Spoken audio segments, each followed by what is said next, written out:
Viens, esprit de sainteté, viens, esprit de lumière, viens, esprit de feu, viens nous embraser.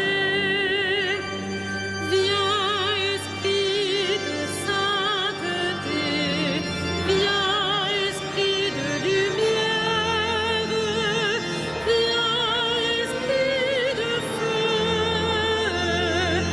viens nous embraser.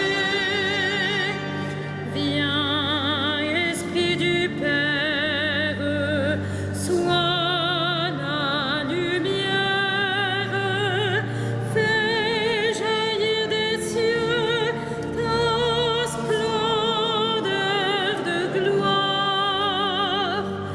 Viens, esprit de sainteté, viens, esprit de lumière, viens, esprit de feu, viens nous embraser. Viens, onction céleste, source d'eau vive, affermis nos cœurs et guéris nos corps.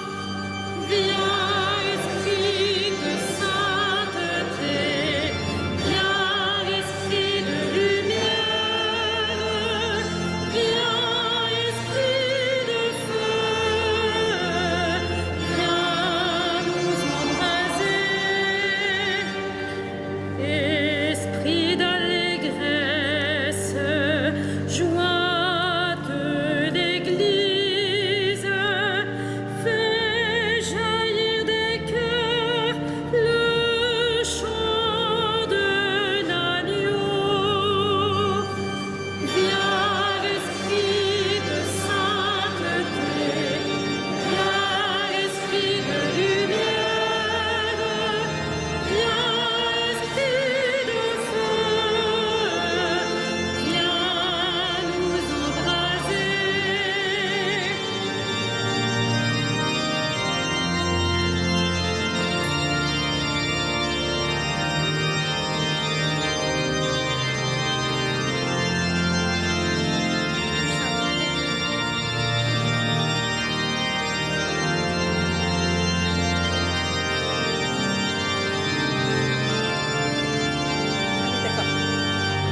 Fais-nous reconnaître l'amour du Père et révèle-nous la face du Christ.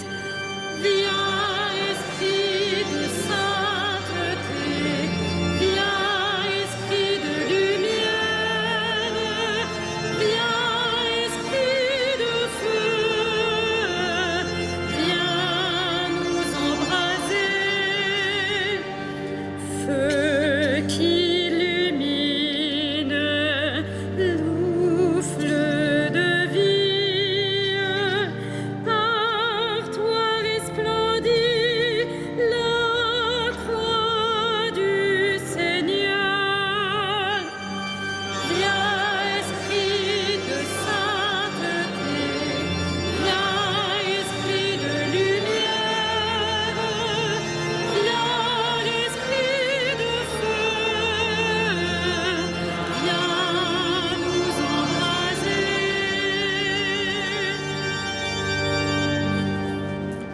Au nom du Père, du Fils et du Saint-Esprit. La paix soit avec vous. Chers frères et sœurs, nous sommes ici réunis pour rendre grâce.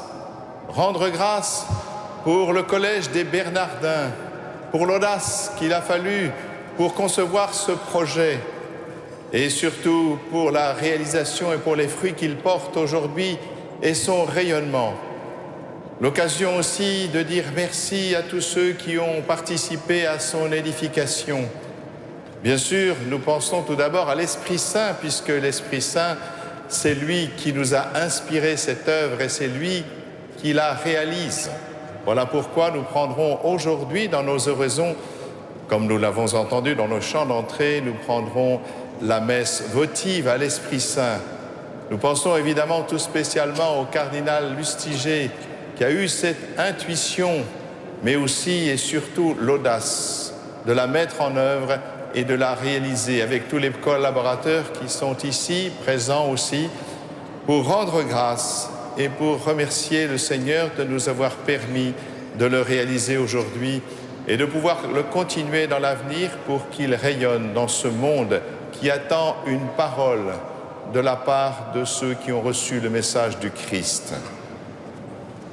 Ce message du Christ, nous le portons et nous savons que nous ne pouvons pas le défigurer, ni par nos pensées, ni par nos paroles, ni par nos actes.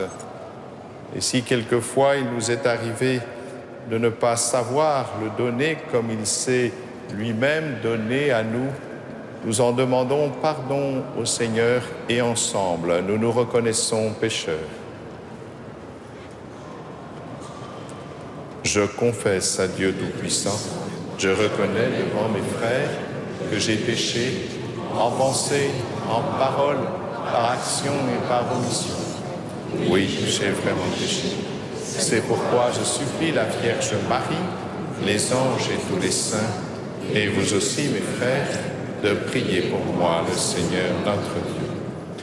Que Dieu Tout-Puissant nous fasse miséricorde, qu'il nous pardonne nos péchés et nous conduise à la vie éternelle. Amen.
Prions le Seigneur.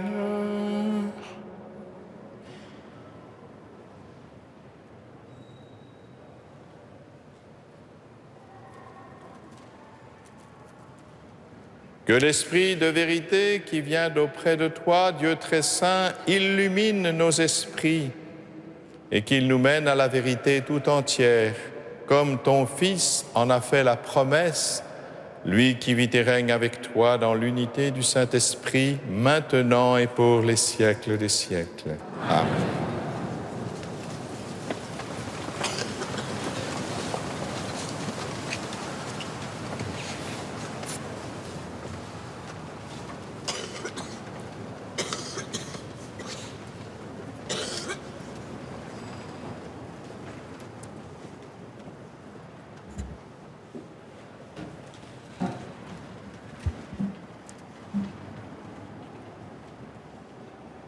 Lecture de la première lettre de saint Paul apôtre aux Corinthiens.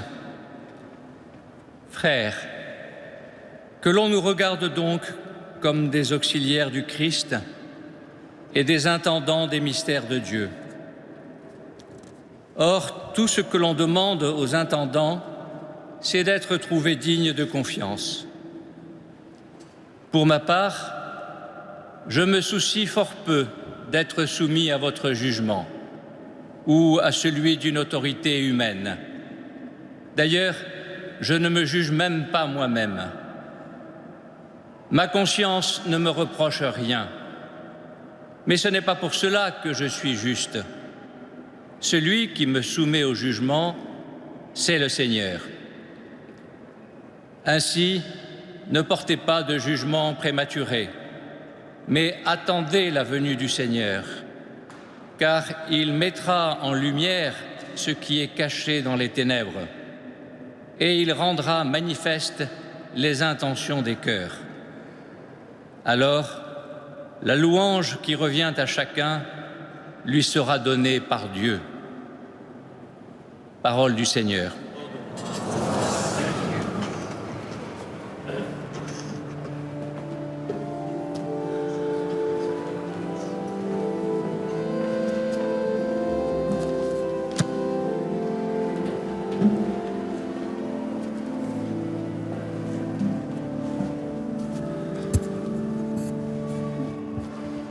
Le salut des justes vient du Seigneur.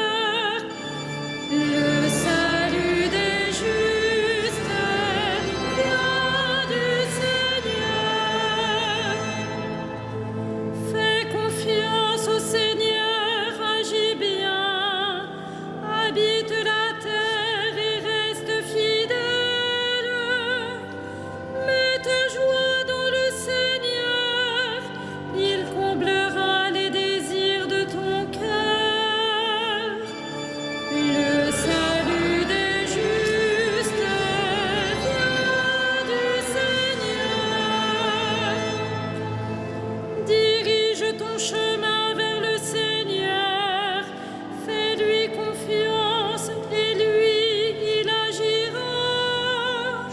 Il fera lever comme le jour ta justice et ton droit comme le plein midi. Le salut des justes vient du Seigneur.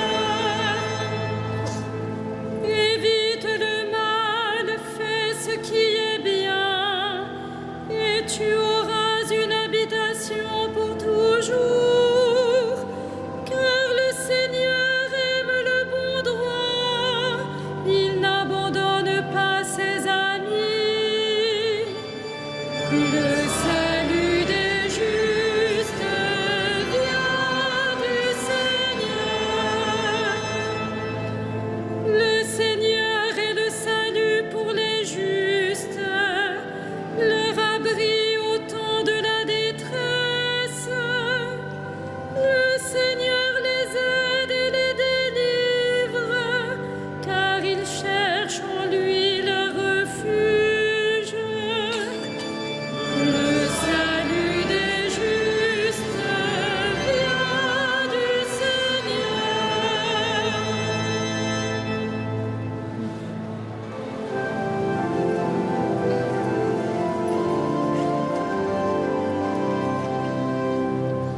Alléluia, Alléluia, Alléluia. Alléluia, Alléluia, Alléluia. Moi je suis la lumière du monde, dit le Seigneur. Celui qui me suit aura la lumière de la vie. Alléluia, Alléluia, Alléluia.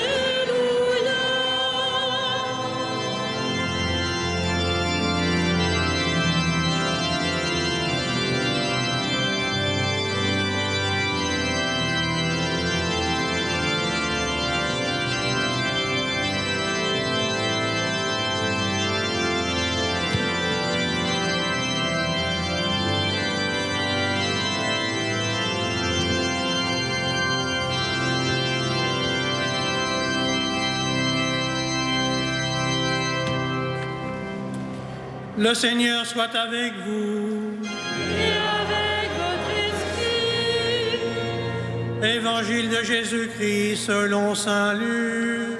gloire à toi, Seigneur.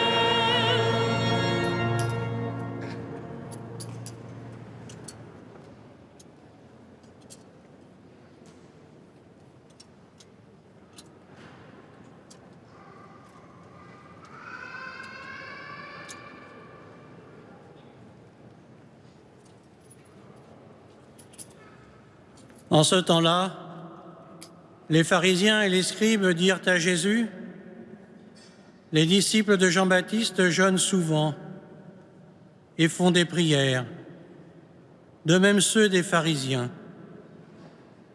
Au contraire, les tiens mangent et boivent. » Jésus leur dit, « Pouvez-vous faire jeûner les invités de la noce pendant que l'époux est avec eux ?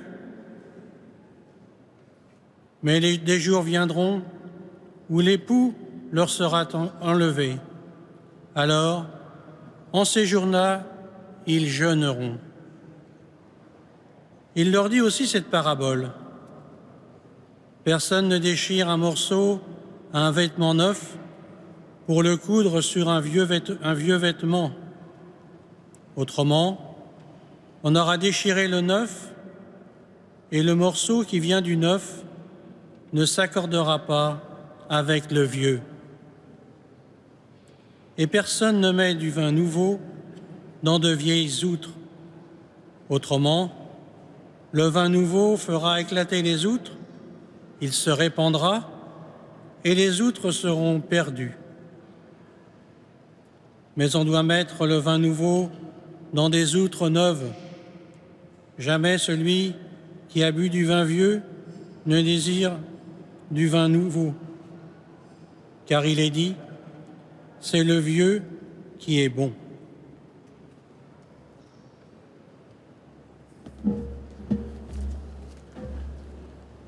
Acclamons la parole de Dieu.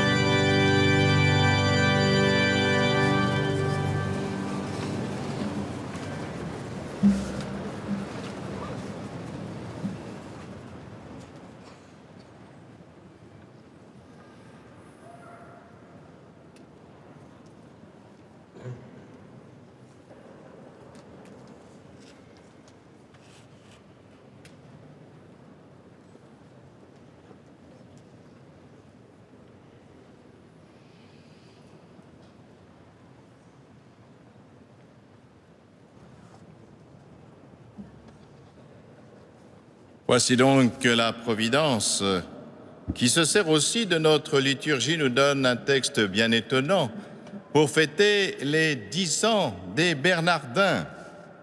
En effet, cette phrase de Jésus nous interpelle un peu. Le morceau qui vient du neuf ne s'accordera pas avec le vieux. Une mauvaise pensée, qui assurément ne pourrait provenir que du malin, pourrait l'appliquer aux Bernardins. Ce collège antique et magnifique du XIIIe siècle dans lequel nous avons remis la technologie la plus récente et les outils pédagogiques modernes. Voilà bien un vieux vêtement dans lequel nous avons essayé de mettre du neuf. Et pourtant, cela a réussi. Malgré l'incompatibilité apparente, malgré cette gageure qui semblait impossible à tenir, comment cela se fait-il? Comment cela a-t-il pu se réaliser en effet? Puisque nous le voyons bien, le tissu ancien que constitue le collège en apparence et ce tissu nouveau que l'on a greffé dessus tiennent ensemble et savent rayonner. Mais si je continue l'évangile, il est question du vin nouveau, du vin vieux, dans des outres, qui doivent pouvoir les contenir sans éclater. Au XIIIe siècle, le vin était nouveau. Mais au XXIe siècle, le vin est toujours nouveau. Car je pense que le vin, c'est le message de l'Évangile tout simplement, et ce message, lui, sera toujours nouveau. D'ailleurs, c'est ce que nous explique Vincent de Lérins et le cardinal Newman, la nouveauté éternelle de la parole de Dieu. Cette parole qui se déploie dans un développement homogène et qui permet d'adapter l'outre en permanence à la nouveauté, si j'ose dire, la nouveauté renouvelée. N'est-ce pas aussi ce que disait le Seigneur, après tout, quand il proclamait que le sage tire son trésor du neuf et de l'ancien? Eh bien, c'est ce que le Collège des Bernardins a su réaliser, lui qui recueille, qui distille et qui partage cette parole de Dieu sur laquelle il est fondé depuis le commencement. Et c'est bien ce qu'avait voulu le cardinal Lustiger, que cela soit fondé sur la parole de Dieu. Il nous faut donc nous rappeler toujours ce qu'est ce vin nouveau qui permet à l'outre de toujours pouvoir le contenir. Alors, que sont ces outres? Eh bien, en reprenant la phrase bien connue et célèbre de saint Augustin, qui disait en s'adressant personnellement à Dieu: « Je t'ai aimé bien tard, beauté, si ancienne et si nouvelle. Tu étais au-dedans de moi quand j'étais au dehors, tu étais avec moi et je n'étais pas avec toi. » Eh bien, je pense que ces paroles nous montrent au fond que les vieilles outres dont il est question, ce sont nos pauvres personnes. Ces vieilles outres qui explosent quand le vin nouveau vient en elles. Mais cette explosion est peut-être une bonne chose. Car si je continue, en écoutant toujours saint Augustin, il nous dit, il ne nous dit pas, il dit à Dieu dans sa prière: « Tu as ébloui la faiblesse de mon regard par la puissance de ton rayonnement, et je frissonnais d'amour et d'effroi. » Eh bien, chers frères et sœurs, figurez-vous que lorsque je reçois des lettres de catéchumènes qui étaient absolument loin de l'Église, qui ne connaissaient pas le Christ, ils me témoignent dans leurs lettres de cette brûlure de la rencontre du Christ, dont ils disent quelquefois, dans l'expérience qui est la leur, expérience spirituelle ou mystique, je ne sais, Dieu le sait, c'est une expérience qui fait éclater leur cœur.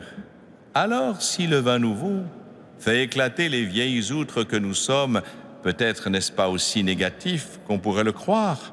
Lequel d'entre nous n'a pas vécu cela au moins une fois dans son rapport au Christ?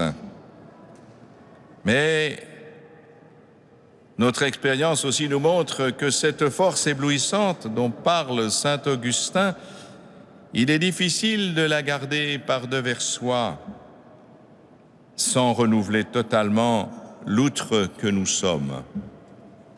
Que faut-il faire? Que nous faut-il faire?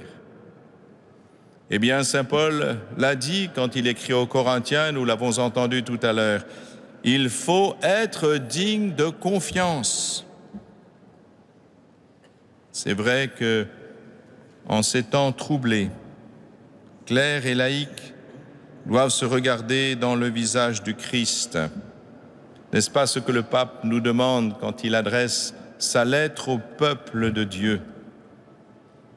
Il nous faut nous laisser regarder par Jésus en vérité. Il est important de se laisser regarder en vérité sous le regard du Seigneur, car si nous pouvons échapper au regard des hommes, nous n'échapperons pas au regard du Seigneur. Nous n'échappons pas au regard du Seigneur. Voilà pourquoi chacun d'entre nous, quelle que soit sa fonction, et cela est vrai aussi pour la mission qui est la nôtre aux Bernardins, est membre du corps du Christ. Et nous savons que nous ne pouvons pas défigurer son épouse, qui est l'Église. C'est lui, Jésus, que je cite l'Évangile, Jésus met en lumière ce qui est caché dans les ténèbres et il rend manifeste les intentions du cœur. Alors il nous faut chaque fois, peut-être à des étapes de notre vie, peut-être aussi à des étapes particulières comme les 10 ans des Bernardins en sont l'occasion, de nous reposer, mais quel est notre projet? Quel est notre but? Au fond, est-ce que tout ce que nous faisons aux Bernardins est évalué à l'aune du Christ? Car nous le croyons. Si tout est évalué à l'aune du Christ, alors nous serons une bénédiction pour le monde, ce monde avec lequel nous voulons dialoguer. Nous croyons véritablement que le Christ est le plus grand bienfait de Dieu pour le monde. Et voilà pourquoi nous parlons avec le monde, pour l'entendre, pour l'écouter et pour lui permettre aussi d'ouvrir ses oreilles et son cœur pour entendre ce message qui peut faire exploser notre cœur de l'amour qui nous dépasse.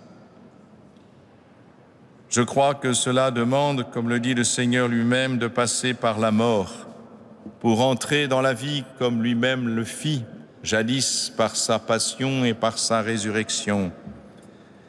Et donc, en reprenant ce que le Seigneur nous dit lui-même, si le grain de blé tombé en terre ne meurt, si le grain, tombé en terre meurt, il porte beaucoup de fruits. Alors posons-nous la question, qu'est-ce qui doit mourir dans nos manières de faire et qu'est-ce qui doit revivre? Amen.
Prions ensemble au moment d'offrir le sacrifice de toute l'Église.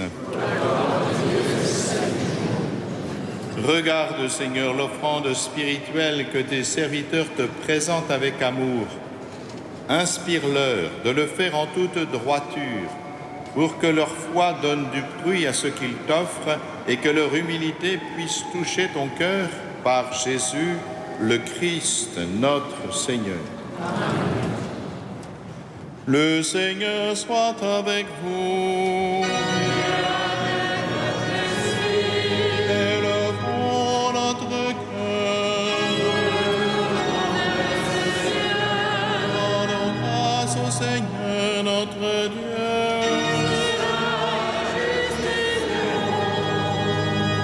Vraiment, il est juste et bon de te rendre gloire, de t'offrir notre action de grâce toujours et en tout lieu.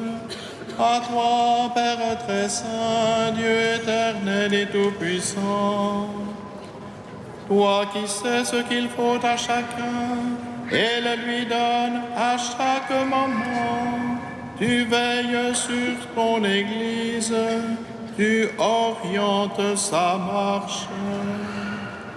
C'est ton esprit qui la soutient et la garde fidèle, pour qu'elle n'oublie jamais de te supplier au milieu des épreuves, ni de te rendre grâce quand elle est dans la joie, par le Christ notre Seigneur.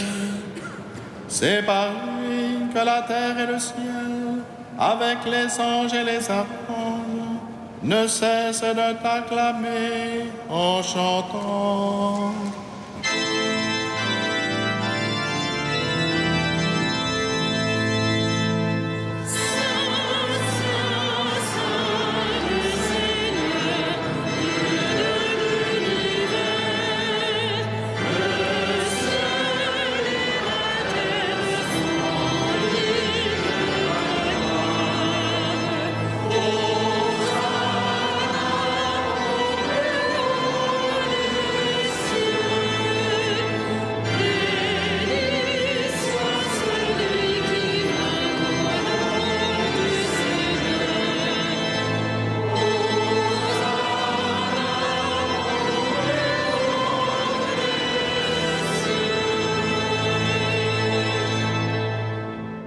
Tu es vraiment saint, Dieu de l'univers, et toute la création proclame ta louange, car c'est toi qui donnes la vie, c'est toi qui sanctifies toutes choses par ton Fils, Jésus-Christ notre Seigneur, avec la puissance de l'Esprit Saint. Et tu ne cesses de rassembler ton peuple afin qu'il te présente partout dans le monde une offrande pure. C'est pourquoi nous te supplions de consacrer toi-même les offrandes que nous apportons. Sanctifie-les par ton esprit pour qu'elles deviennent le corps et le sang de ton Fils, Jésus-Christ notre Seigneur, qui nous a dit de célébrer ce mystère.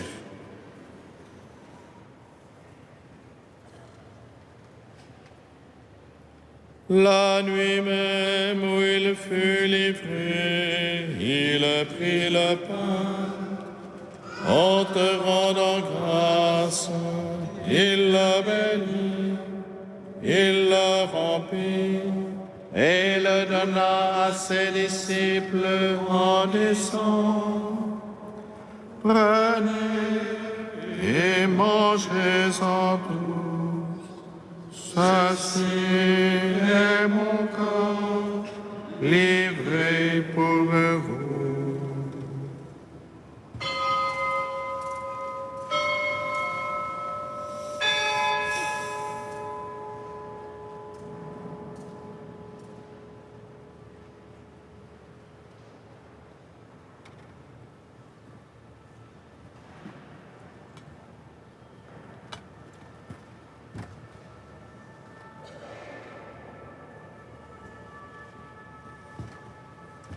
De même, à la fin du repas, il a pris la coupe.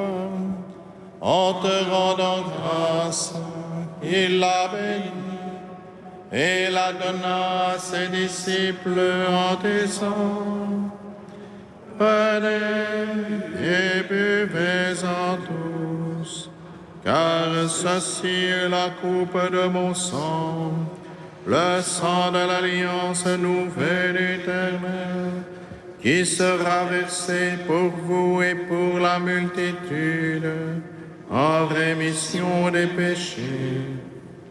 Vous ferez cela en mémoire de moi.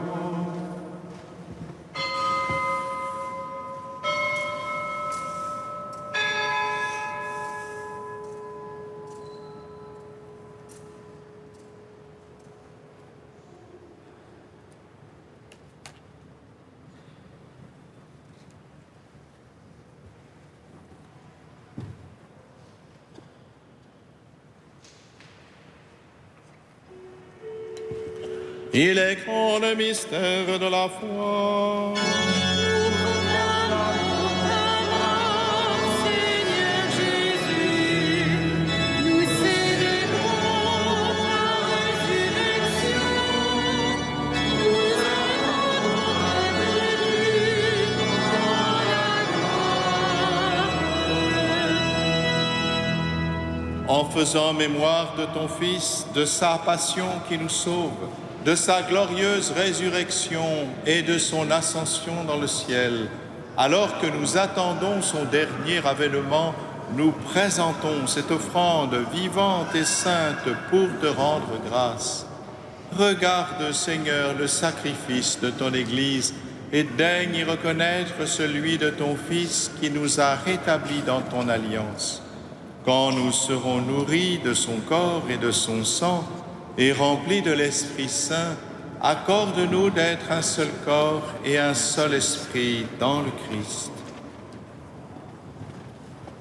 Que l'Esprit Saint fasse de nous une éternelle offrande à ta gloire, pour que nous obtenions un jour les biens du monde à venir auprès de la Vierge Marie, la bienheureuse Mère de Dieu, de Saint Joseph, son époux, des apôtres, des martyrs, et tous les saints qui ne cessent d'intercéder pour nous.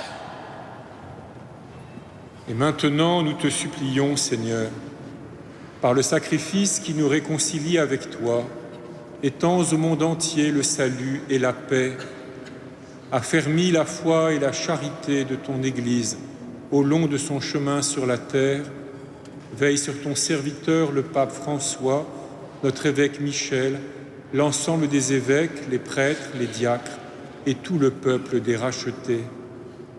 Écoute les prières de ta famille assemblée devant toi et ramène à toi, Père très aimant, tous tes enfants dispersés. Pour nos frères défunts, en particulier pour Robert et Élise, pour les hommes qui ont quitté ce monde et dont tu connais la droiture, nous te prions. Reçois-les dans ton royaume, où nous espérons être comblés de ta gloire, tous ensemble et pour l'éternité, par le Christ notre Seigneur, par qui tu donnes au monde toute grâce et tout bien.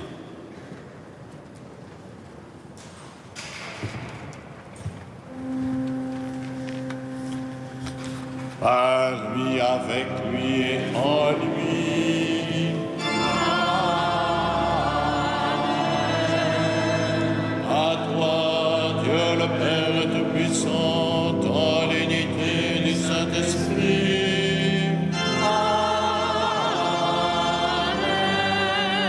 Tout honneur et toute gloire pour les siècles des siècles.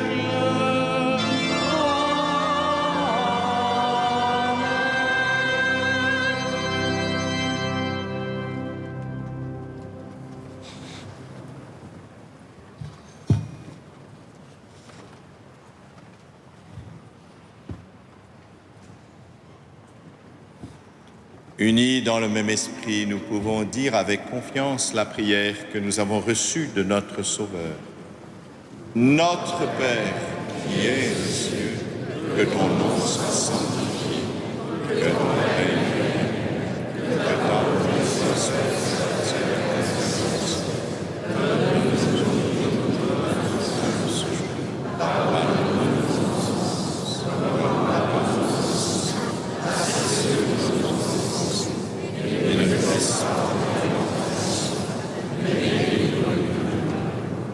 Délivre-nous de tout mal, Seigneur, et donne la paix à notre temps. Par ta miséricorde, libère-nous du péché. Rassure-nous devant les épreuves en cette vie où nous espérons le bonheur que tu promets et l'avènement de Jésus-Christ, notre Sauveur, car c'est à toi qu'appartient.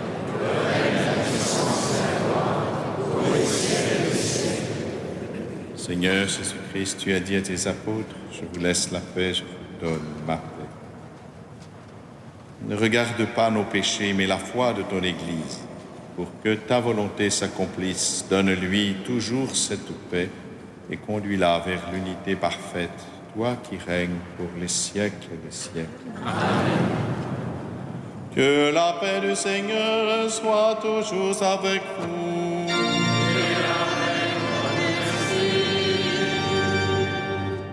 Frères et sœurs, dans la charité du Christ, donnez-vous la paix.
Heureux les invités au repas du Seigneur.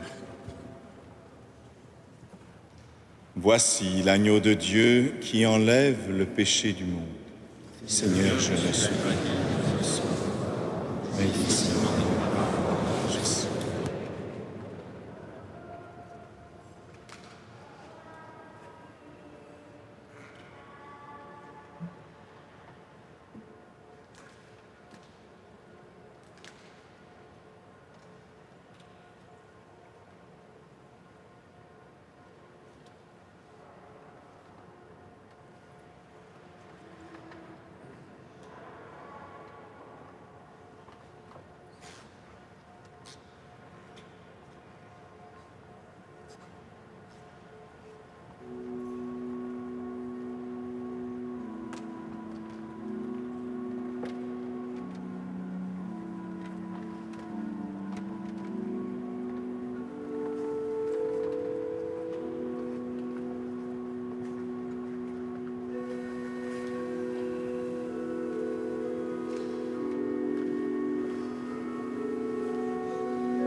Prions ensemble.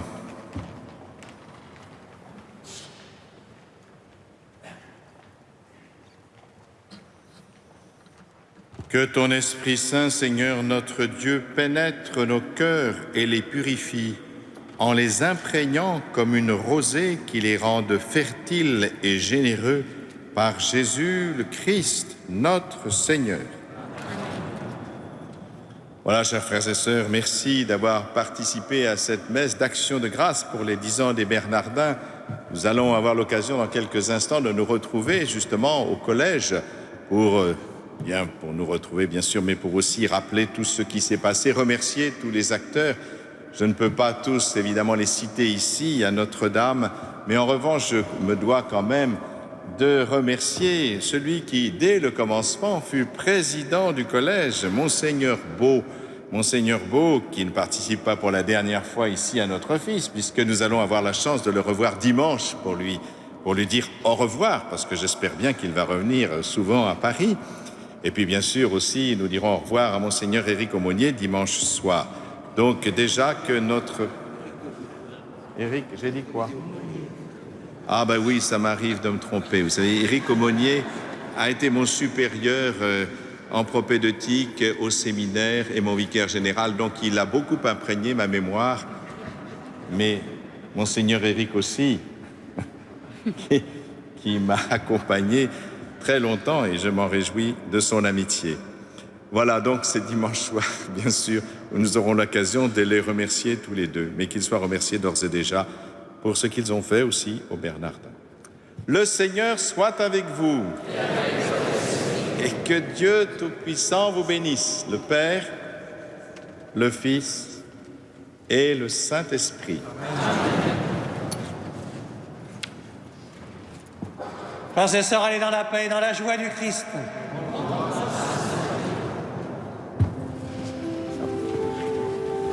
Salve Regina.